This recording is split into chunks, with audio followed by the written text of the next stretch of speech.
예, 오늘 계속해서 하이델베르그 유리문답 제23문을 공부하겠습니다. 예수님께서 우리의 구속자가 되시고, 그런데 그리스도로 이 땅에 오셔서 그리스도로서 직분을 수행하시는데 어떤 직분을 수행하시는가 하는 것을 오늘 배우게 됩니다. 히브리서 1장 1절로 3절 말씀을 먼저 낭독합니다. 히브리서 1장 1절로 3절입니다. 옛적에 선지자들로 여러 부분과 여러 모양으로 우리 조상들에게 말씀하신 하나님이 이 모든 날 마지막에 아들로 우리에게 말씀하셨으니 이 아들을 만유의 후사로 세우시고 또 저로 말미암아 모든 세계를 지으셨느니라. 이는 하나님의 영광의 광채시요 그 본체의 영상이시라. 그의 능력의 말씀으로 만물을 붙드시며 죄를 정결케 하는 일을 하시고 높은 곳에 계신 위엄의 우편에 앉으셨느니라.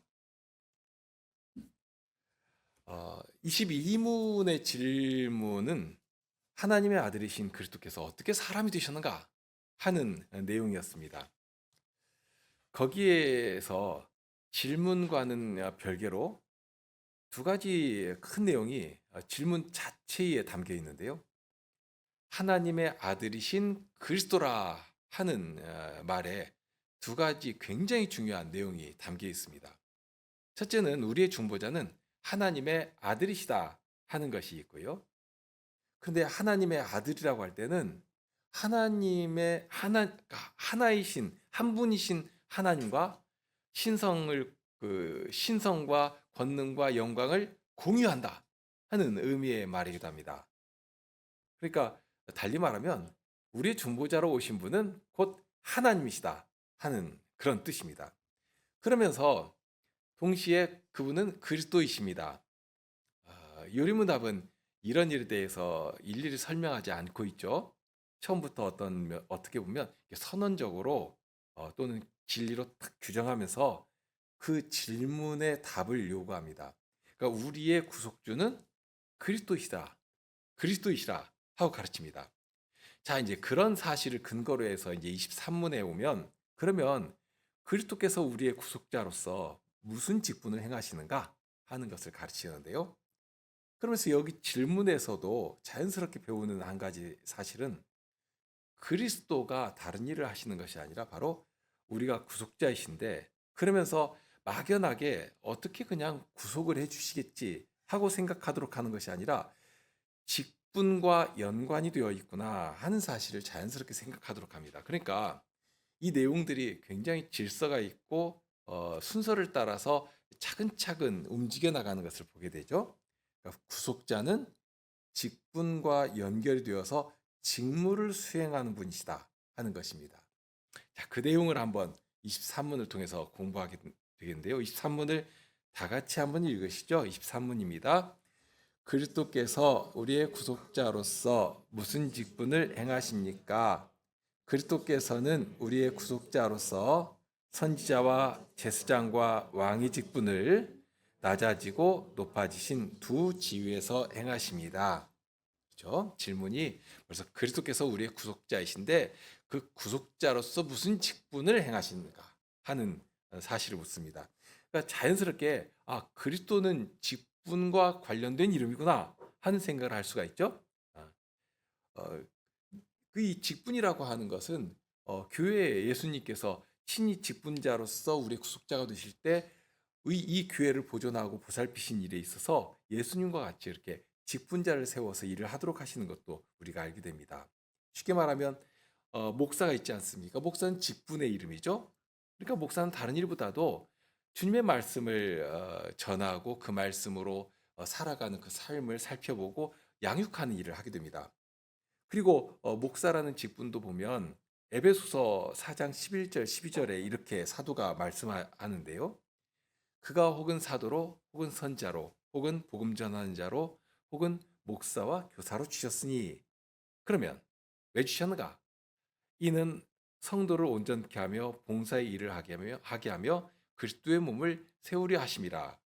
그러니까 직분을 주신 이유가 여기 아주 분명하게 나와 있죠. 그리스도의 몸을 세우기 위해서입니다. 교회라는 유기적인 기관에 직분자를 세우시고 그 직분의 봉사를 통해서 질서 있게 움직여 나가게 하신 이유가 다른 데 있는 것이 아니라 하나님의 말씀이 바르게 전해지고 그 말씀을 따라 살아 움직이는 그 말씀이 마치 혈관의 피처럼 또는 신경의 그 신경처럼 온몸을 어가면서 그 말씀의 지도하에 또 그 말씀의 주장하심 가운데 그렇게 서로 살아 움직이는 그 거룩한 사회를 이루는 일에 유익한 것이고요. 그래서 교회 주인이신 그리스도께서는 다양한 직분자, 무엇보다도 목사와 교사를 주셔서 말씀으로, 이게 첫 출발이니까 그 말씀으로 봉사하고 그리스도의 몸을 세우려고 하셨다 하고 가르칩니다. 바로 이제 그런 것이 직분입니다. 그리고 직분은 봉사의 직무 아닙니까? 그러니까 성도를 온전케 하고 봉사의 일을 하게 한다 했습니다. 그러면서 바로 그 분이 누구시냐? 그리스도께서 하신 것을 보고 따라야 한다 하고 가르쳐 주시죠. 그러니까 우선 그리스도라는 이름은 이렇게 직분의 이름이다 하는 것을 기억해야 할 것이고요. 자, 하이델베르그 요리문답에 보면 사도신경을 시작하면서 첫째로 전능하신 성부 하나님 천지의 창조주를 나는 믿습니다 하고 고백하면서 시작하는데요. 그러면서 바로 이어가지고 예수 그리스도에 대해서 고백할 때 그의 독생자 우리 주 예수 그리스도를 또한 믿사오니, 그러니까 그의 독생자 우리 주 예수 그리스도를 믿사오니 하는 말로 그 고백을 하게 합니다. 그러니까 성자 하나님에 대한 고백이죠. 그러니까 성자 하나님에 대한 고백을 시작할 때 첫째로 우리의 주님 하는 말로 고백하고요. 그러면서 예수라는 표현도 나오고요.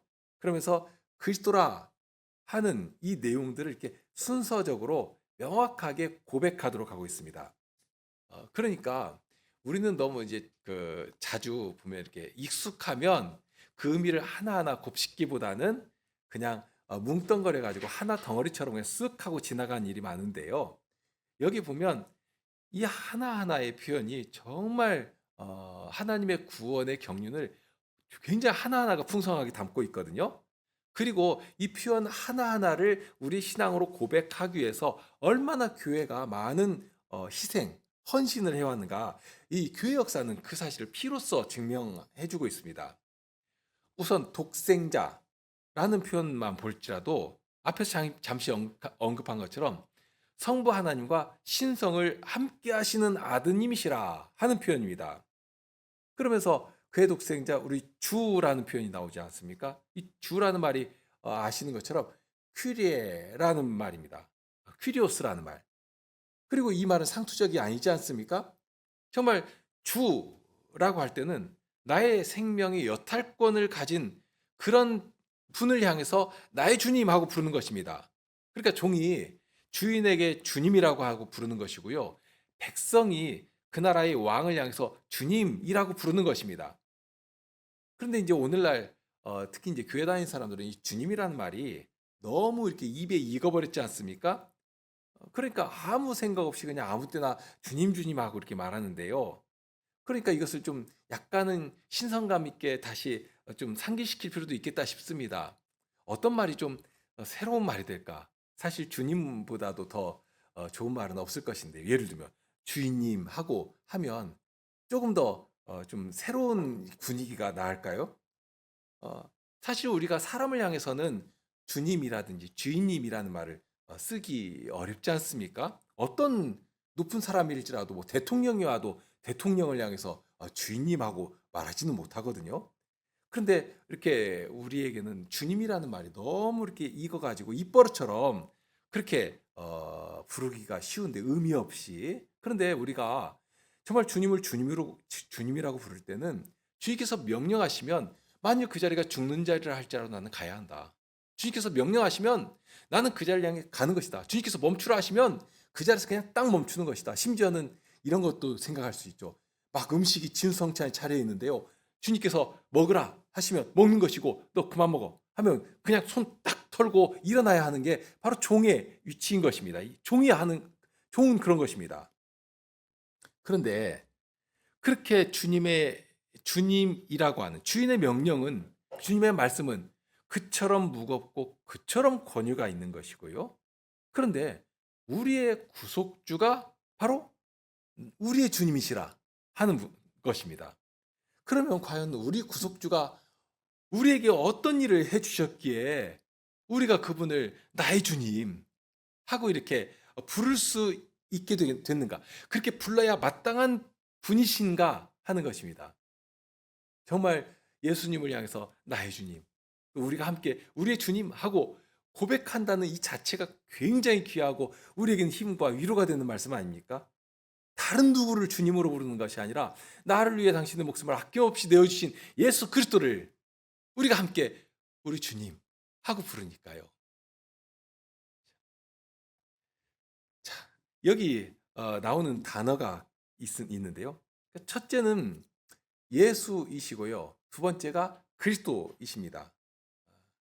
그리고 예수라는 이름을 생각해 보면 우리에게는 참 자랑스럽고 참 사랑스러운 이름이 되는데요.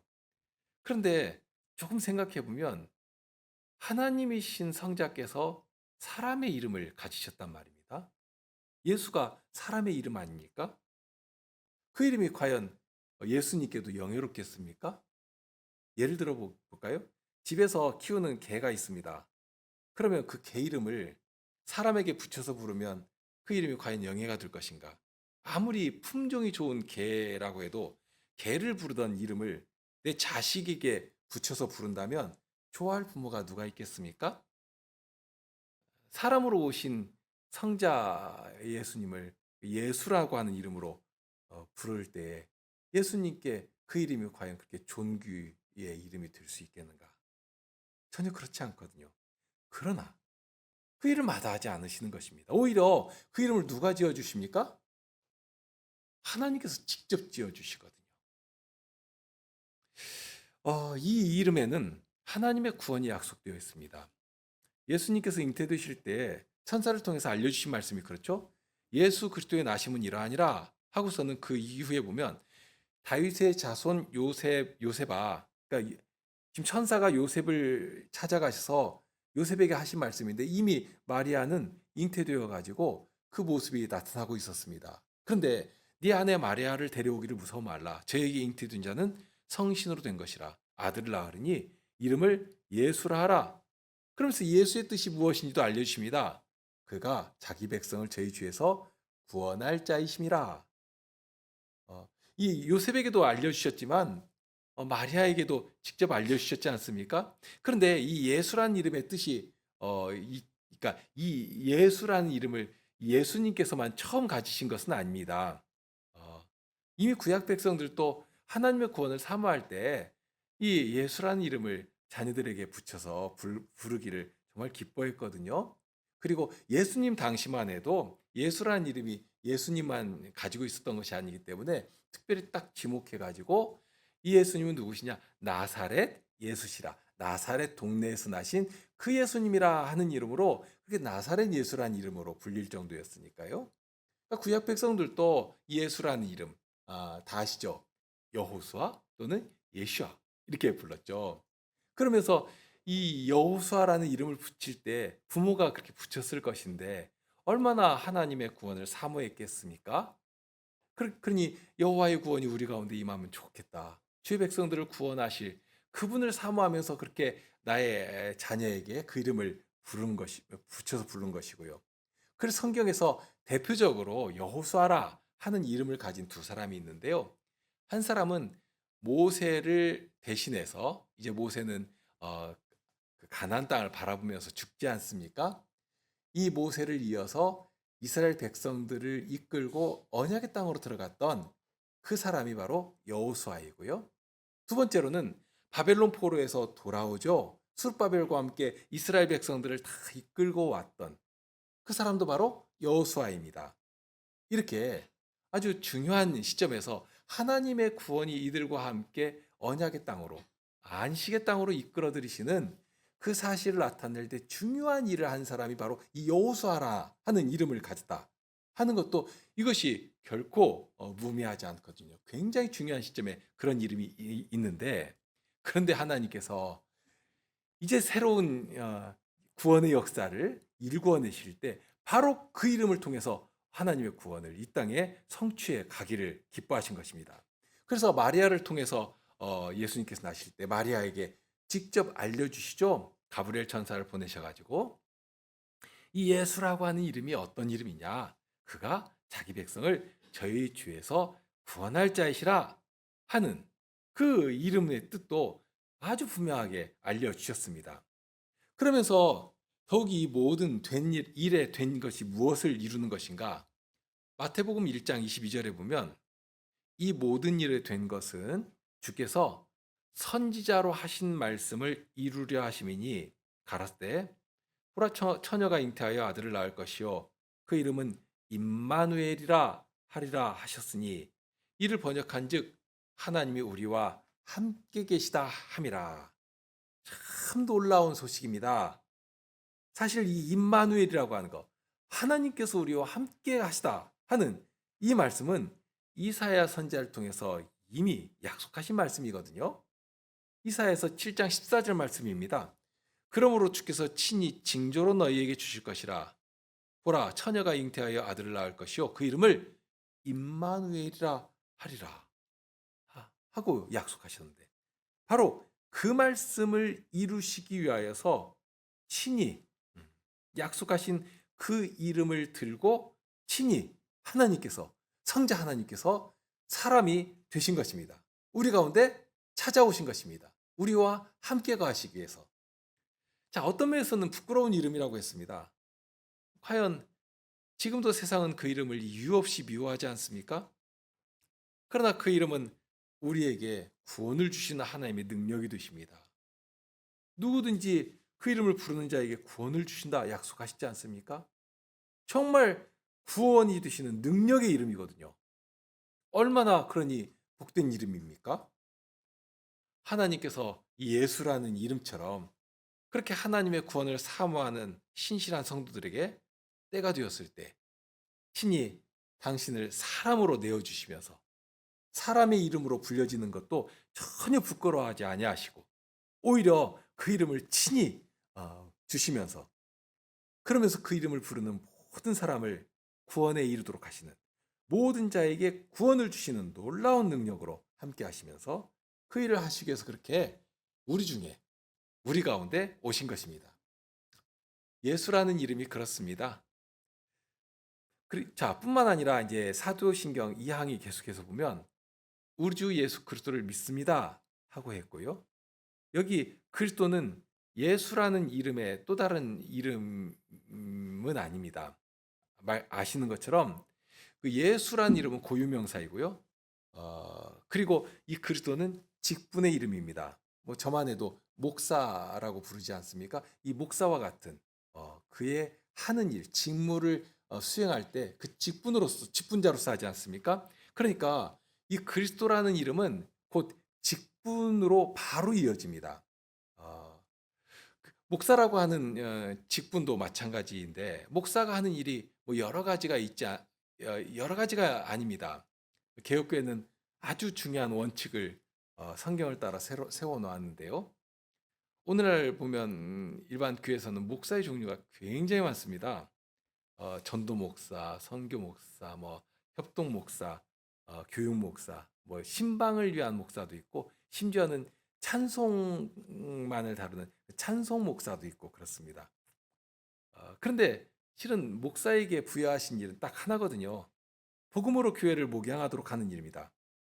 어, 그렇기 때문에 이 말을 좀 바꿔 말하면 회중이 없는 목사는 있을 수가 없습니다. 그러니까 교회는 최소한도 목사가 있고 그를 통해 전해주시는 말씀을 듣는 회중이 있어야 교회라 말할 수 있습니다. 소위 무임 목사라고 있지 않습니까? 그러니까 어디 가서 사역을 하지 않는, 그러면서도 이제 목사 안수를 받았으니까 종식도로 목사라고 한 타이틀을 가지고 사역을 하지 않는 그런 목사도 있는데요. 이제 그런 사람을 이제 보통 무임 목사라 이렇게 부르지 않습니까? 그러나 우리 교회 법으로는 어떤 특별한 사정이 있는 경우를 제외하고는 통상적으로 3년 정도를 지나면 목사직에서 자유를 얻게 되죠. 그러니까 회중의 청빙을 받지 못한다면 그는 더 이상 목사가 아니라 하는 의미가 될 것입니다. 자, 뭐 지금 그 얘기를 하려던 것은 아니고요. 아무튼지 목사는 직분의 이름인데요. 그리스도가 그렇게 직분의 이름입니다. 교회의 선물로 이렇게 목사라는 직분을 주셔서 교회를 목양하도록 하신 것처럼 그렇게 다른 어떤 직분보다도 절대적으로 말씀을 전하고 말씀으로 다스릴 그런 직분자를 주신 것은 교회를 세우기 위한 것이고요.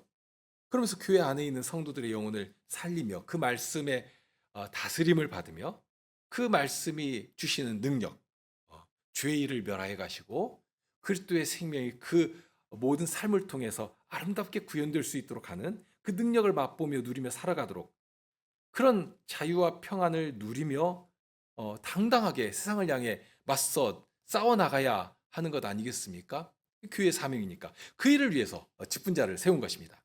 그러니까 사장의 말씀처럼 에베소 사장의 말씀처럼 그리스도의 몸인 교회를 세우기 위해서 직분자를 보내시고 직분자로서 일하게 하신 것입니다.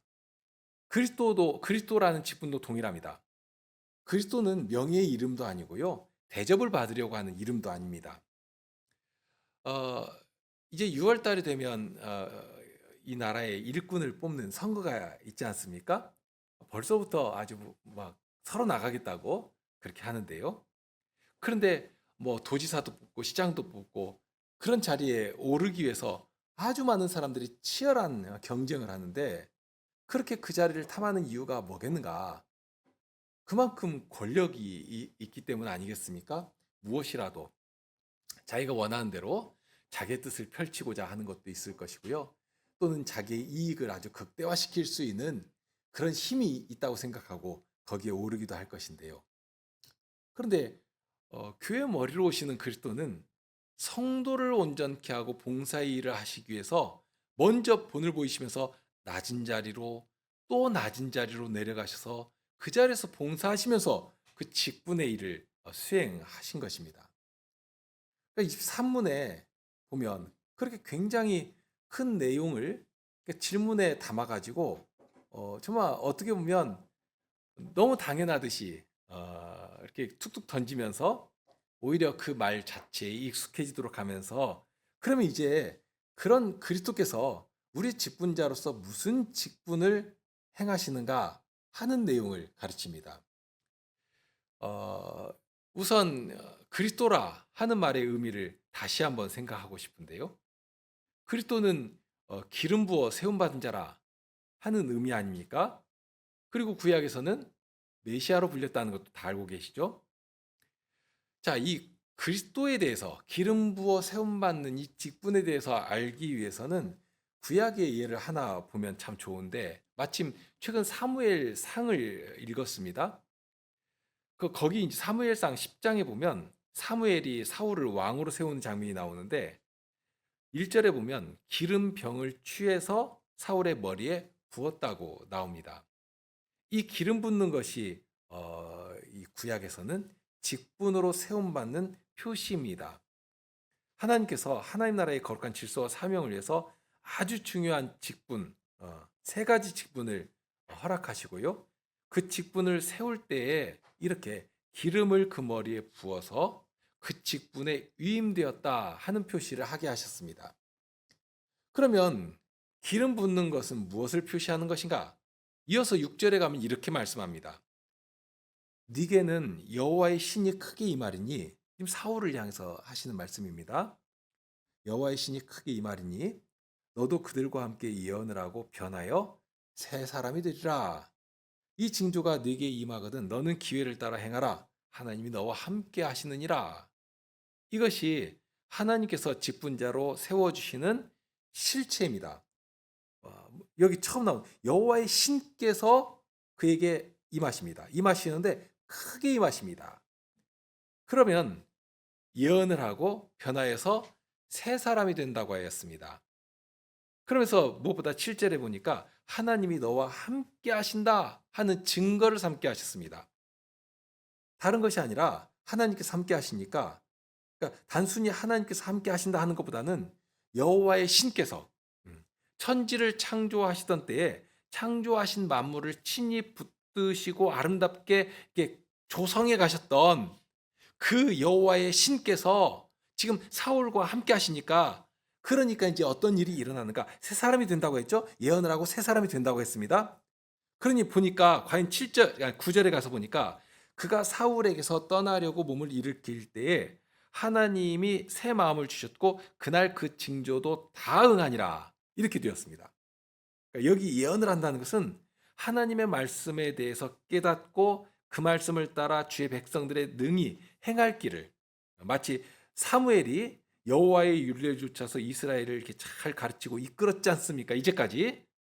그런데 이제 사울을 왕으로 세우실 때 왕의 직분을 하는 이 사울이 마찬가지 동일하게 주의 신으로 인하여서 먼저 말씀의 주 여호와의 율례에 먼저 사로잡히고 그 입이 하나님의 선하신 뜻을 백성들에게 전하고 그러면서 그 말씀으로 백성들을 지도하고 이끌어가는, 정말 왕이 이렇게 해야 되지 않겠습니까? 먼저 여호와의 말씀에 자신이 정말 사로잡혀서 그 말씀을 가지고 백성들을 이끌어가는 그 일이 일어난 것입니다. 그러니까 그 일을 하게 되는 것입니다. 그럴 때 여기 새 마음을 주셨다고 했지 않습니까?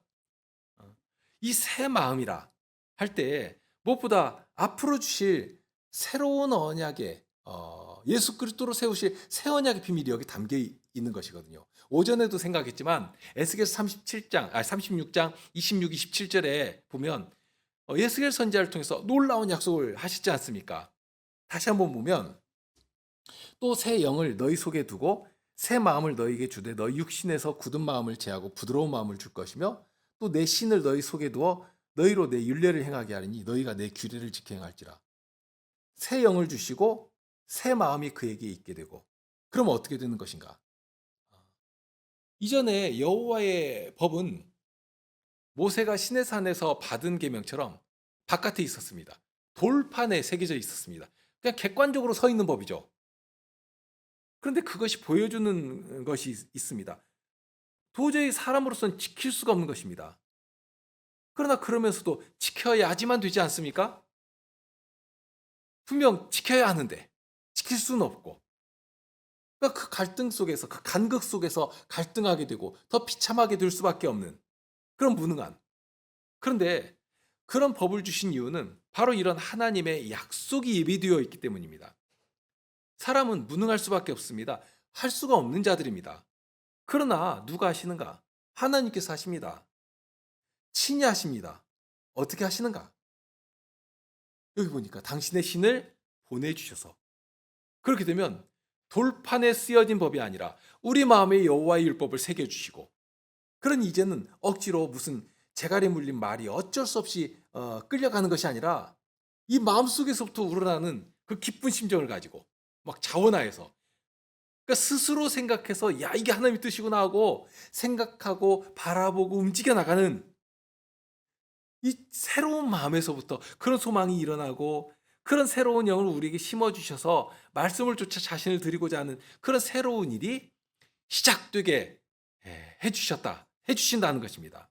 그러니까 하나님께서 이루실 이 일을 이 구원의 역사 가운데서 바라보며 소망하게 해주신 것입니다. 벌써 그렇게 오래전에 이미 구약에서부터 그 일을 보도록 하셨습니다. 그 일을 누구를 통해서 맛보며 시작하게 하신 것인가? 사울의 예를 보았는데요. 사울이 왕으로 세움 받을 때에 기름 부음을 받고요.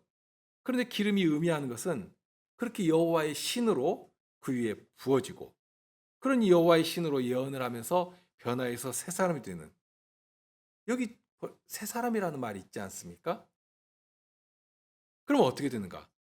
과연 주께서 세우신 직분자답게 여호와의 말씀이 그의 입에서 아주 능력 있게 전해지며 그 말씀으로 주의 백성들을 지도하고 다스리고 이끌어가는, 그런데 실은 그것이 그냥 입에서만이 아니라 그 마음에서부터 새롭게 되는, 그 마음에서부터 그런 말씀의 능력이 이 사울을, 직분자를 먼저 사로잡아 움직이고 그 말씀을 따라서 온 백성을 다스리는 그런 우리의 왕이라 하는 증거를 삼도록 해주시는 것입니다.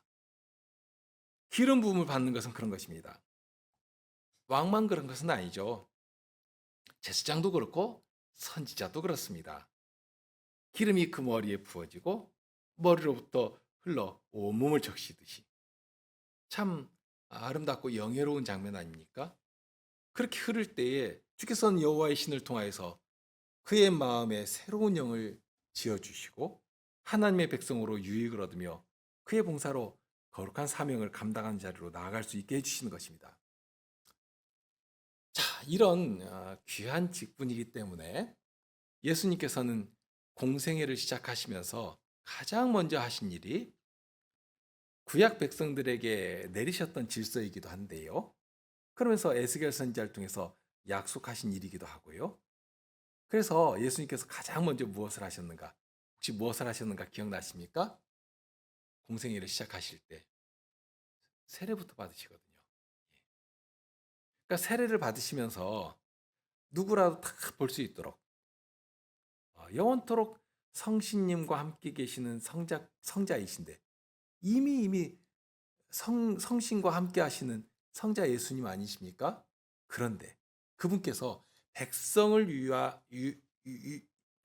위해서 그리스도가 되신다 하는 사실을 주의 백성들이 눈으로 보고 그렇게 되니까 선지자를 통해서 약속하신 그 일을 이분이 친히 이루시는구나 하는 사실을 깨달아 알도록 목격하도록 그렇게 그리스도로서 먼저 성신을 받으시고요.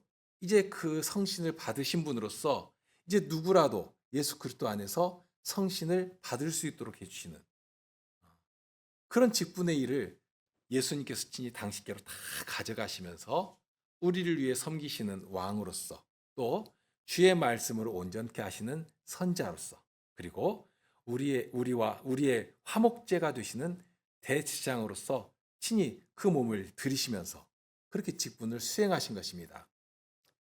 예수님께서 성신을 받으시던 그 장면을 다 아실 것인데요. 마태복음 3장 13절 이하의 말씀입니다. 이때에 예수께서 갈릴리로서 요단강에 이르러 요한에게 세례를 받으려 하신대 요한이 말려 가로되 내가 당신에게 세례를 받아야 할 터인데 당신이 내게로 오시나이까. 예수께서 대답하여 가라사대 이제 허락하라. 우리가 이와 같이 하여 모든 의를 이루는 것이 합당하니라 하신대 이에 요한이 허락한지라.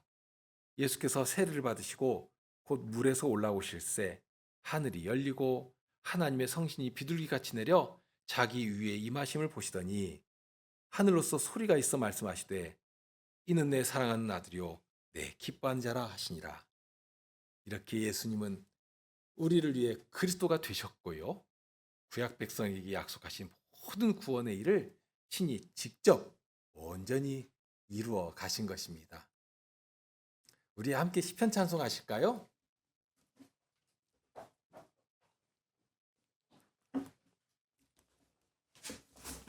시편 2편인데요.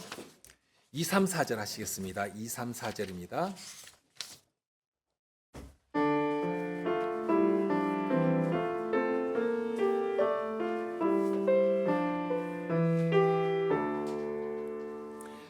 하늘의 보좌 앉으신 주님 그들을 내려보고 비웃도다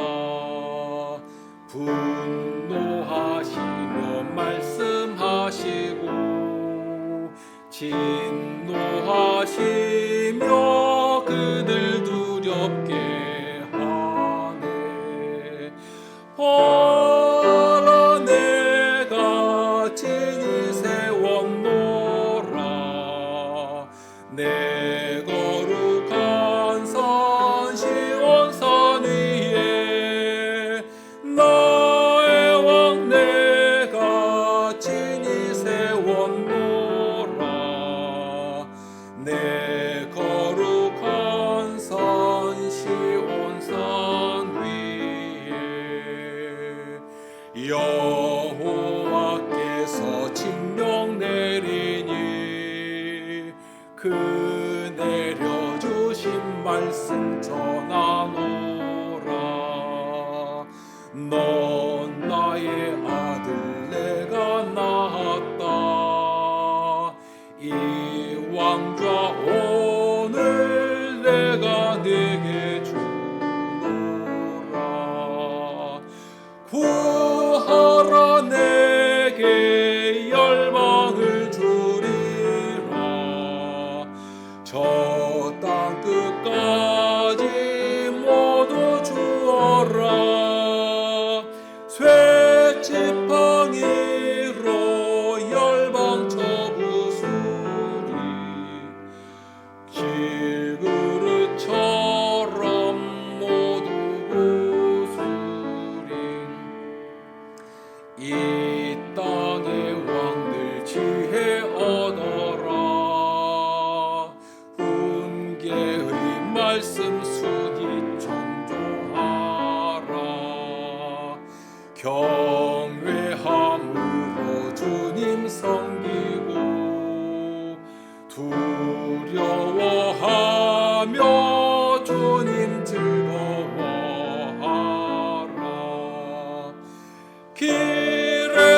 기도하시겠습니다.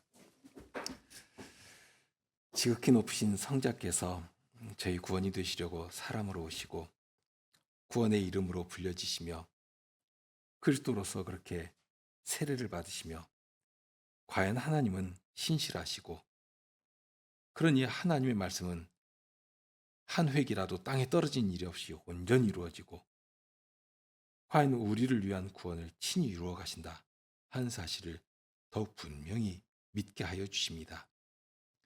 주님의 신실하심을 알아갈수록 그 안에서 주의 백성들인 저희들까지라도 어떻게 그 말씀을 따라 신실한 주의 백성이 되어야 할 것인가 하는 것을 생각하게 되는데 과연 주님은 지혜로우시고 자비하신 하나님이시고 그러니 저희 가운데 성신님으로 오셔서 모든 일을 성신으로 행하게 해주셨다 한 사실을 더욱 의지하게 하여 주십니다. 저희가 더욱 성신님을 바라며 기도하며 그 말씀을 붙잡으며 그렇게 저희에게서 사람의 열정이나 사람의 선행이 아니라 그리스도의 성품만이 나타나도록 주님 저희를 붙들어 주시고 인도하여 주옵소서. 일주일의 생활 가운데 저희를 보내신 그 자리에서 그렇게 저희가 주님의 말씀으로 살아가는 주의 백성이라 하는 사실을 성도의 성신님의 인도하심 가운데 능히 전하고 자랑하는 그 사명을 감당하게 하여 주옵소서. 우리 주님 예수 그리스도 이름으로 기도합나이다.